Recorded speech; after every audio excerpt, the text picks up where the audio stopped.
The Space God Memoirs.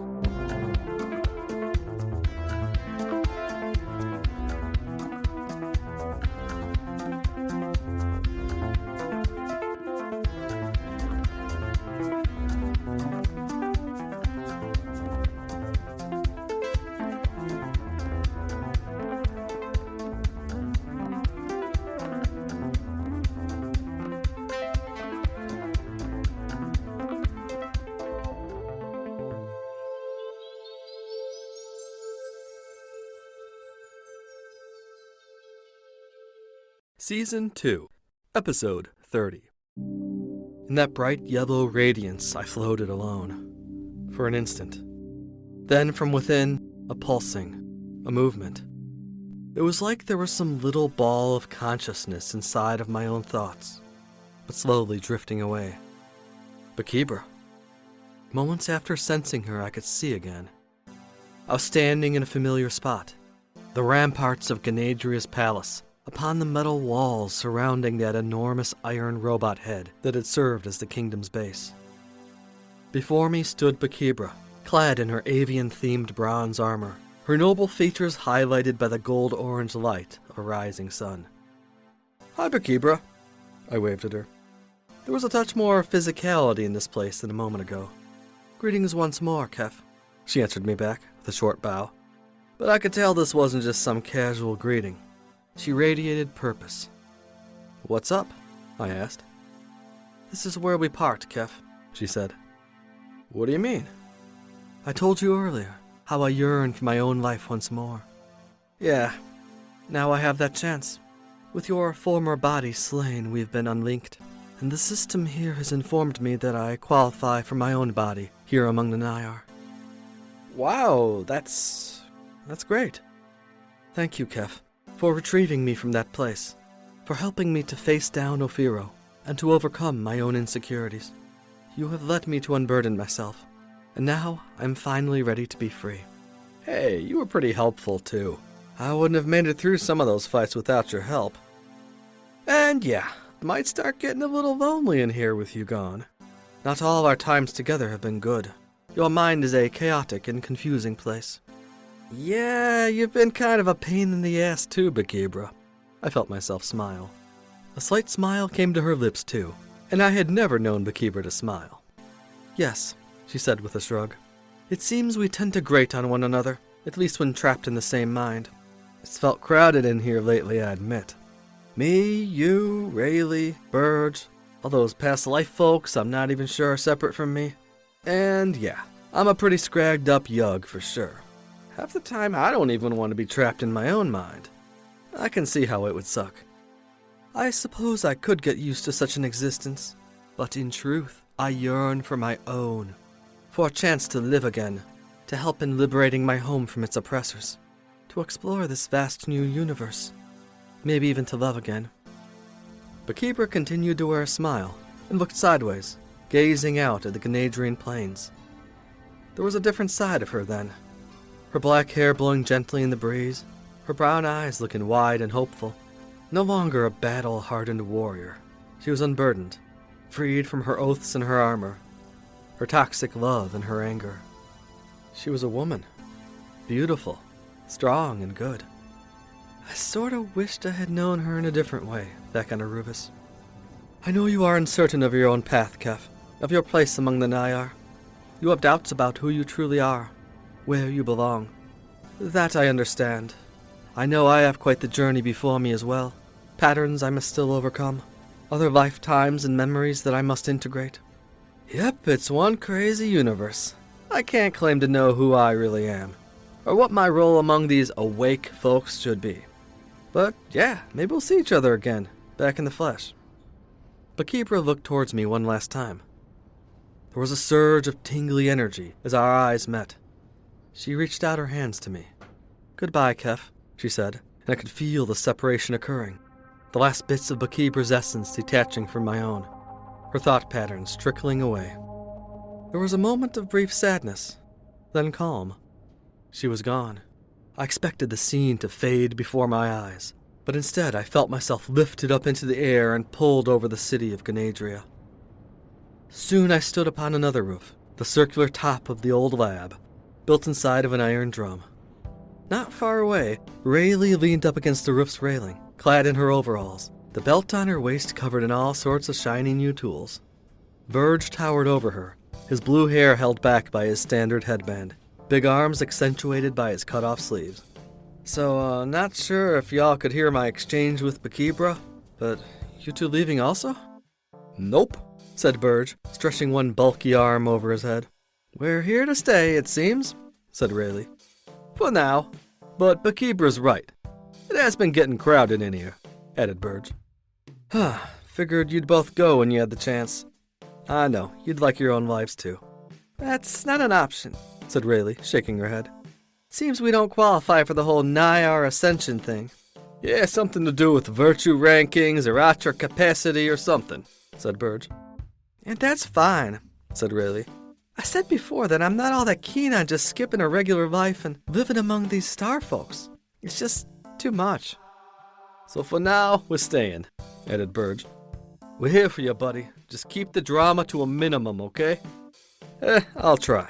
You know I never look for the drama, but it tends to find me all the same. Both of my friends smiled at me, shaking their heads. I think it's time for you to be reborn, Keph. Rayleigh stepped forward and placed a hand on my shoulder. Verge did likewise, giving me a pat on the back. I could feel a surge of warmth from them.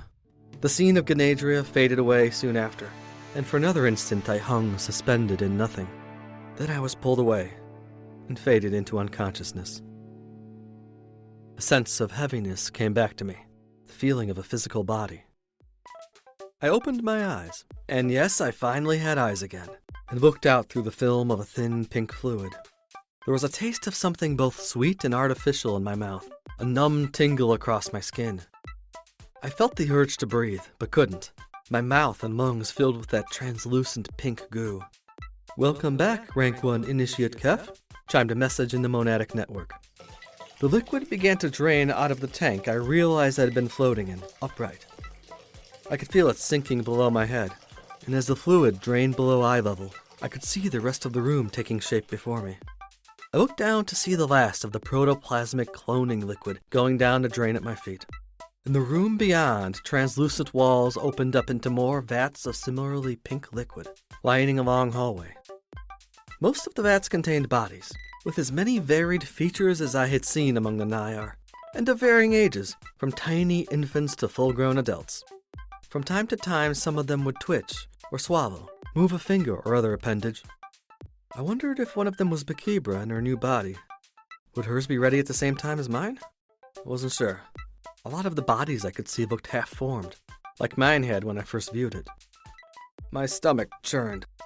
I opened my mouth and immediately disgorged a stream of pink liquid between my feet. It felt like several gallons worth. I spat out the last of the fluid and took my first breath, feeling the air entering my lungs. I stood fully upright. A rush of energy filled me. Jets began to spray a watery mist at me from the chamber's sides, followed by a rapid gust of air. Cleaning. Then the screen separating me from the hallway vanished. Not glass, but a force field. From down the hall I could see a familiar figure approaching. Zirathra. Soon she was standing outside of my vat chamber. She was clad in a rubbery white suit, the lines of her figure highlighted in purple, with matching shoulder pads and a purple belt, a short cape trailing behind. In one hand she held a black cloth. Zirathra's eyes ran up and down my body, stopping at my new set of horns. Was she checking me out? I realized that I was, in fact, naked, but I guess I was still too frazzled from my recent resurrection to be all that self-conscious about it. Interesting choices, she stated, neutrally. It appears that you are intact. Good to see you too, I replied, the first words out of this mouth. My tongue felt chalky. And yes, you did just return from the dead, or at least what most farm worlders assume to be dead. I imagine that it is quite a shock still, and you have many questions. I am afraid we only have time for a few. First off, why didn't you tell me this is what happens? We're scragging immortal. Everyone and everything is immortal, she responded, placing her hands on her hips. Even on a farm world, Individual units of consciousness are cycled through the world's afterlife system, reborn and dying again. The only difference here is that there is no forgetting. But again, you didn't tell me. Zirathra didn't immediately respond. Instead, she reached out her hand and held the black cloth towards me. Clothing. Put it on and follow me. I took the cloth in hand and immediately felt it tingling. As I hung on loosely, it began to move, expanding as it went down my arm and then my torso, until I was covered in a plain black jumpsuit from my chest to my legs. Comfy, and not as tight as it looked. Nanobot imbued material. This way. Zirathra gestured for me to follow her down the hallway. As we strode past numerous vats just like mine, filled with all variety of clones, she once more began to speak. It is standard practice not to inform new initiates about the cloning process until we feel they are ready. Some individuals are simply not psychologically prepared for such a fact, and would respond with cognitive dissonance. Others would abuse the situation and act as though death has no consequences. Well, I seem to have come back just fine. I mean, other than this Atra debt I apparently have. Barely, she stated, shaking her head.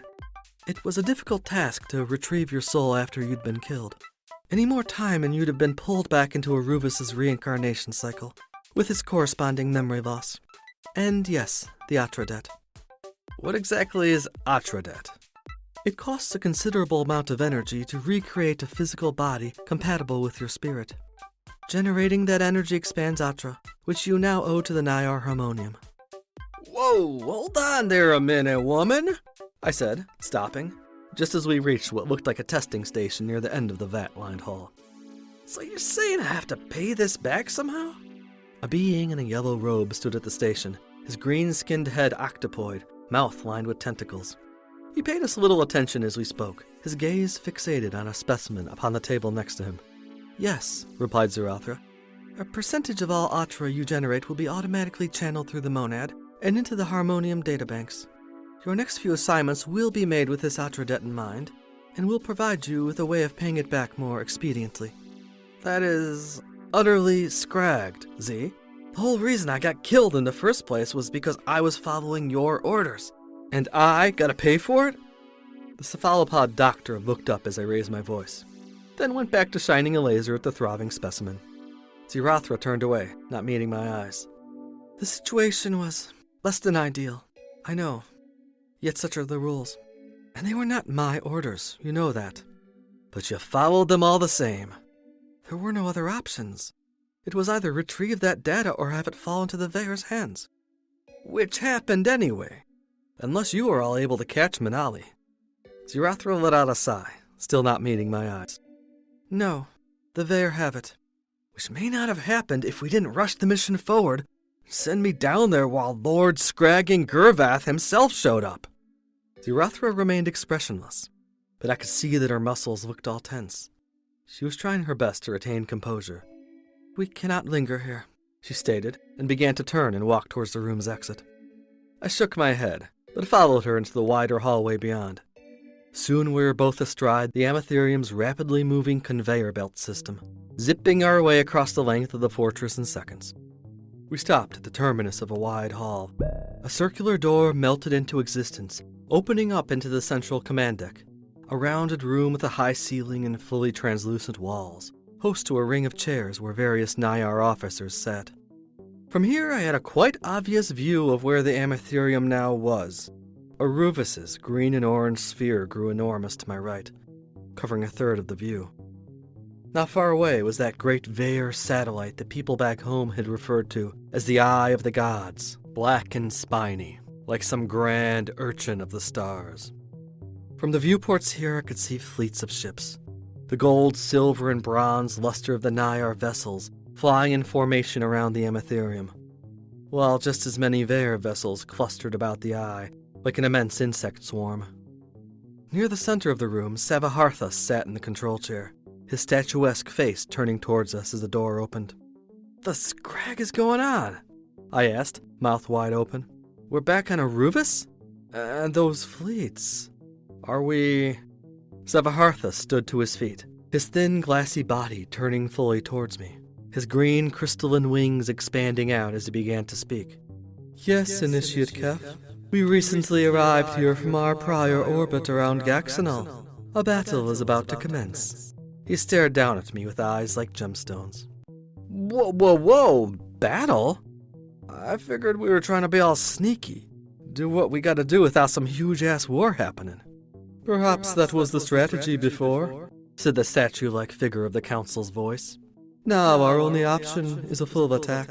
Our intel shows that the Vaer are in possession of the hypershift engine blueprint, and are in the process of weaponizing it.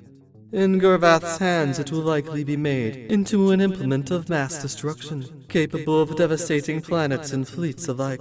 Hold up. I remember that fight that happened right after I got here the first time. This fortress barely held then. Now it's against a fraction of the Vaer fleet. How is anything different now? We are bolstered by additional forces, brought in from out of system. The Vaer still have the advantage of numbers, and are fortified above the planet, yet they are not ready for a total assault. We plan to attack them swiftly, before they can mobilize the forces still on Aruvis' surface. The Vaer are not expecting a full strike of all Nyar at once. With that and superior tactics on our side, we will likely triumph over them before they can utilize the hypershift engine. I looked up. How can I help? You cannot. Initiate Keph, you have recently been raised into a new body. Your Atra is at minimum levels, and you possess a considerable debt as well.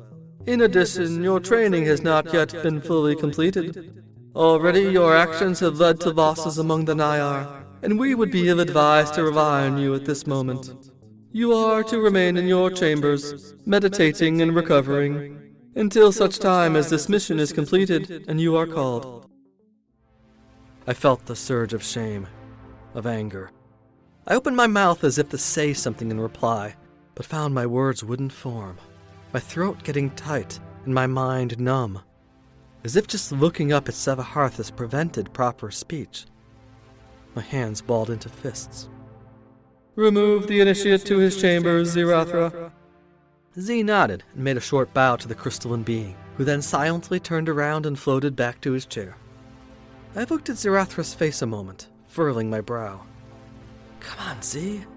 Does it really have to be like this? I thought, hoping she had a subtle mind link going. She touched me gently on the shoulder, and I began to feel some of the earlier pressure dissipating. Come, she said. I glanced once more at the control room, and at the impending battle in the background. The Nyar officers at work at their consoles. Sevaharthus reclined in his chair, paying me no further heed. Not seeing anything else I could do, I followed Zirathra as she exited the room. Soon after, we followed the hallway conveyors and arrived in the living quarters.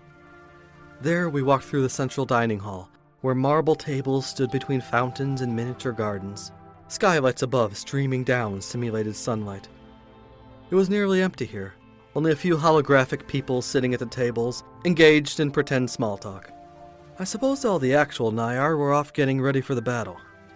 This stinks, Z, I said to her as we walked towards my quarters. Excuse me? This whole thing. It's a steaming load of Dugga crap. The mission we went on to Aruvis. The fact that it absolutely had to be completed no matter what, even if the Vaer leader himself was chasing us, and they conveniently had an assassin waiting to get me. Yup, and this battle too. I'm not sure what that glassy bird boy and his council are trying to pull. Zirathra let out a sigh. Keph, the Nyar follow a strict chain of command. There are rules and procedures for accomplishing objectives. As an initiate, there are obviously going to be facts you are not privy to, and missions you do not participate in. It sounded like she was reading a script, probably propped up in her monad-assisted vision. Nah, I don't mean that. Not exactly. Rather, not just that. This hypershift engine itself, the way it was buried deep under the ground, accessible only using interdimensional shifting that the Nyar and the Vaer barely use. You folks need me to help you find it. But the moment I do find it, those scraggers snatch it up and are planning to use it as a weapon. Something doesn't add up.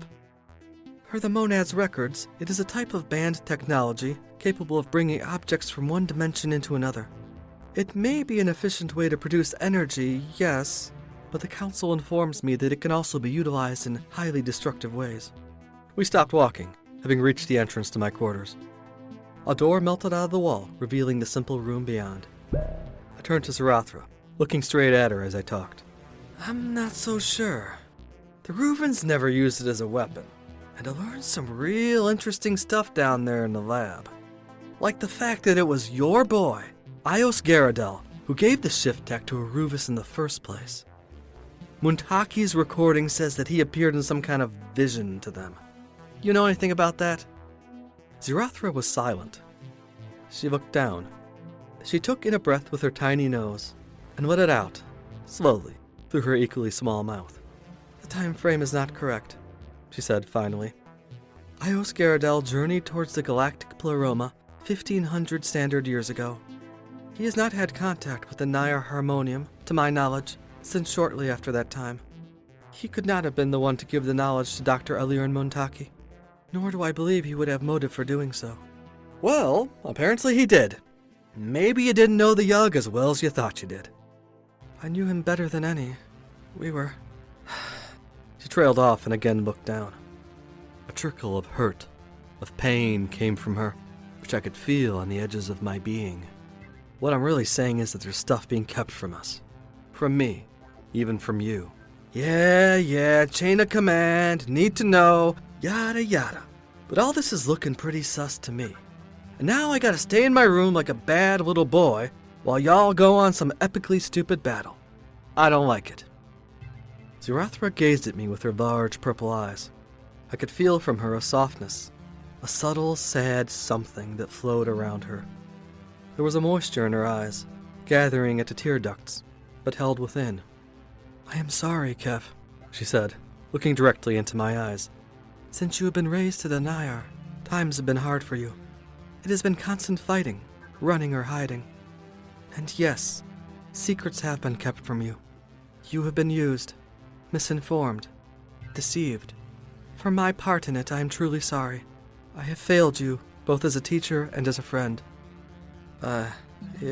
It's okay, Z. I wanted to say it wasn't. Wanted to yell at her, to demand she tell me everything. But her eyes were watery, the tears shining in them.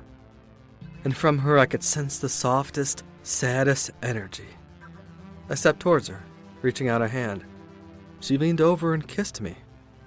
Our lips met. It was a brief kiss, but a tender one. I caught a taste of flowery sweetness, touch of moisture, a warmth that passed between us. Then she stood back, parting us. My head rushed, hot and shivery all at once. As I stood there, stunned, she thrust one hand towards me. A sudden force shook my body as I was hurled through the doorway with relative gentleness. The door instantly vanished behind, leaving me staring at a wall. Do what you must, Keph. A mental message that blipped faintly in her voice. The tingle of her kiss still upon my flesh. I stepped backwards and turned around, finally taking in the room I was now in, the same quarters they had housed me in since I had gotten to the Amaethyrium, with its lonely cot, and that sink I had thought so magical when I first arrived. What did Zarathra mean by that? Do what I must? From what I gathered, they just wanted me to sit back and wait for them to hopefully win the war. And what was that kiss for? Pity kiss? I plopped my ass down on the cot, letting out a huge groan. What in the green ocean had just happened? We were about to fight a huge battle out there, and I was stuck all by myself in this scraggin' room, like some worthless newbie initiate. When all the time I'd been the one doing the hard work, stealthing us to Aruvis, saving Jabir's scaly behind, and then sneaking into that secret multi-dimensional lab. Against my best judgment, also the Nayar could get their dumb blueprints. I placed my face in my hands as I leaned forward, then began to gently rub the eyes of my freshly made face. Sure, it hadn't exactly worked out. Things had gone to ruin. The bad guys had our blueprints, and were about to use them to make a doomsday weapon. Was that my fault? And if it was, wasn't it the Nayar Command's fault for sending a fresh recruit to do the mission in less than ideal circumstances? Maybe I had messed up. But what were my other options? I opened my eyes and stood up from the cot, feeling like I just couldn't sit down. Like fire was running through my veins. The walls began to display images of a fiery world, where volcanic mountains stood between rivers of lava, spewing their smoke into a churning sky. Responding to my mood, to my thoughts, as they could do. I looked at the walls and thought of the outside, of the impending battle between our stations. The lava planet was replaced by the endless vista of outer space, Aruvis enormous in the distance, the urchin-like Vaer base looming in front of it, growing gradually larger as our station approached. Between us and them, the fleets were already meeting, the perfect geometric forms of the Nyar against the raging Vaer beast vessels. The skies flashed with bursts of plasma, explosions. Soon enough it would all be decided, and there was all of Jack Scragg I could do about it. I began pacing my little room, tightness in my shoulders and in my gut. I was torn between feeling responsible for it all and angry at those jaff-gagging Nyar higher-ups for throwing me in that situation to begin with. I wished I could just go stealthy again, sneak onto that stupid Eye of the Gods, and steal the blueprints from under their noses. But of course, I was totally out of Atra. Even more than that, I had a negative amount of it, an Atra debt. I owed those bastards for resurrecting me. I wondered just how they'd make me pay it back, imagining some nasty stint, liberating a really brutal farm world. Nah, that I might enjoy. They'd probably have me meditating and reading books all day, or going around the Amaethyrium's hallways with a mop and bucket as the Nyar's janitor. I continued pacing my little cell, feeling altogether way too revved up for having absolutely zero Atra in my system. Wait, could I actually be that revved up with zero Atra? I looked inward. The monad informed me that I did indeed still have an Atra debt, though 83 Atric units remained. I could now see them floating in my field, coursing through my body. Z. The kiss. She had given it to me. She intended that I do something. That had to be it. I felt the tension evaporate, replaced by a rush of excitement. I was definitely not going to remain in my quarters.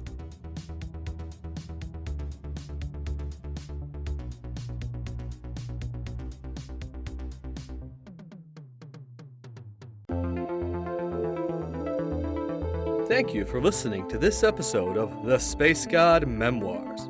Space God is written, performed, and produced by A.M. Arctos.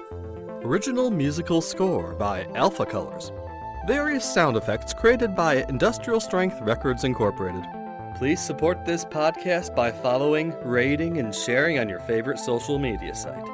For further info on Space God, its creator, and various other opinions, musings, and thoughts, go to www.spacegodmemoirs.com or follow me on Instagram, Twitter, or Facebook. If you enjoyed the Space God Memoirs, please consider supporting us by becoming a patron. Check out the Patreon link in our description to learn more.